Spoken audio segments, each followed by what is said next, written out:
go to the movies. Hopefully they don't sue me. Welcome back, ladies and gentlemen, to the Friday podcast. Movie and show reviews. Today we're going to review a movie called Tenet. And this movie was so confusing. I don't remember much about it.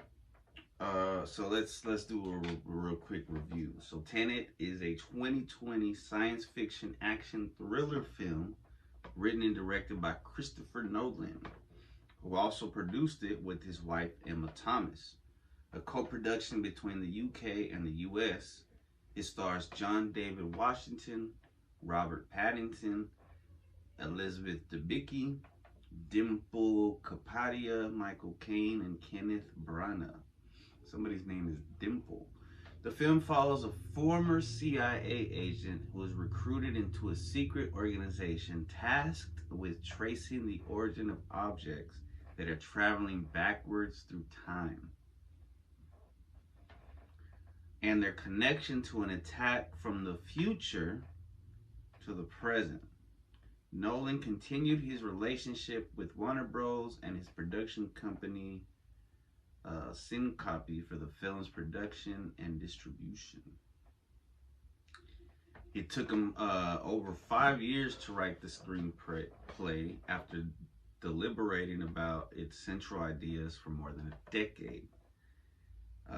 Pre-production began late in 2018, casting took place in March 2019, and principal photography lasted 6 months from May to November in Denmark, Estonia, India, Italy, Norway, the UK, and the US. After delays due to the COVID-19 pandemic, Tenet was released in the UK on August 26, 2020, and the US on September 3rd, 2020, in IMAX. See, I don't even remember that movie coming out in 2020, but there was a lot of stuff going on, and I guess I wasn't really going to the movies. It was the first Hollywood tentpole to open in theaters during the pandemic and grossed $365 million worldwide on a $200 million budget, making it the 5th highest grossing film of 2020 despite struggling to break even. The film divided critics but was nominated for 2 awards at the 93 Academy Awards, winning Best Visual Effects, and received other accolades. The visual effects were very cool. I cannot lie about that. They deserve that one. Man, the plot is so crazy because this dude has to fight this other dude, and that dude is connected to somebody. They never reveal who in the future, and that dude's sending him stuff and technology from the future, and then they're sending bullets backwards, and it was so confusing, man, but it was very cool to watch. But it never really made sense to me, in my opinion. There's time travel, there's sci-fi, there's secrecy, and then the dude's gonna kill himself, right? And that's gonna kill the world for some reason. I still don't understand why. And they just call him the protagonist. They don't even give him a name.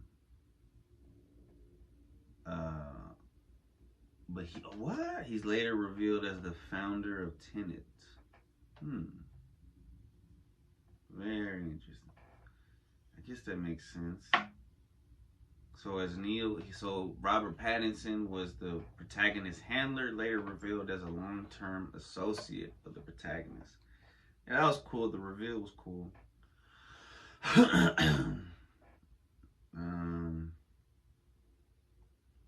Michael Caine, I don't know any of these other people. Excuse me.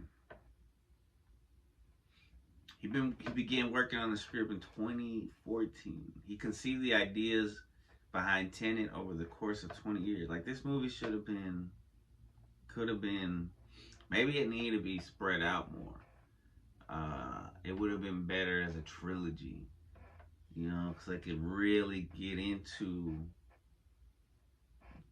the future, because they don't really get into who's pulling the strings, like for real, like who's behind the main antagonist. Yeah, so it was pretty interesting. The film's prologue also played in select IMAX theaters before screenings of Star Wars: The Rise of Skywalker. In August 2019, Warner Bros. Debuted a 40-second teaser ahead of Hobbs and Shaw previews.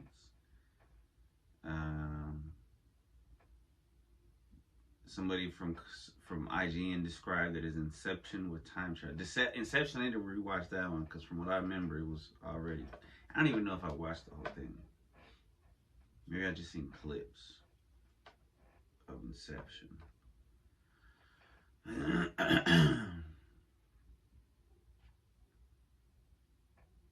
So yeah, it wasn't too successful. Whoa, it's his most expensive original project. I mean, you really got it, and it was a gamble. So I respect him for putting it out. You know, as an artist, not everybody's gonna it's gonna divide the critics, because it's like you start getting real what's it called, experimental. Some publications reported the film got a cult following among science fiction enthusiasts and Nolan's fan base. Vino from the iPod put me onto it. He swears by it.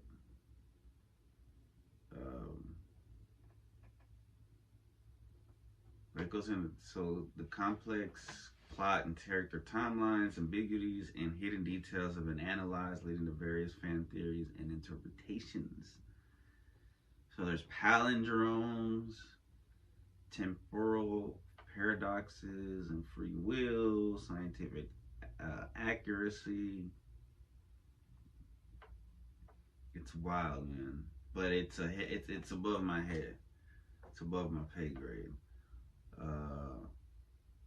But because it's really cool to watch, and it's Christopher Nolan, and the respect, it's at least a 3 for the average viewer, in my opinion.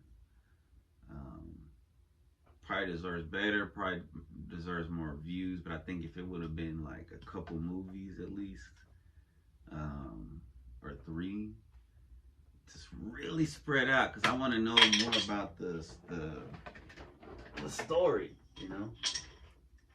Oh yeah, because Tenet, forward and backwards, is spelled the same. Yeah, that's their like race car and Taco Cat. Alright, ladies and gentlemen, we'll be right back with one of the last segments. Much love. See y'all next time at the movies. Let's all go to the movies. Oh.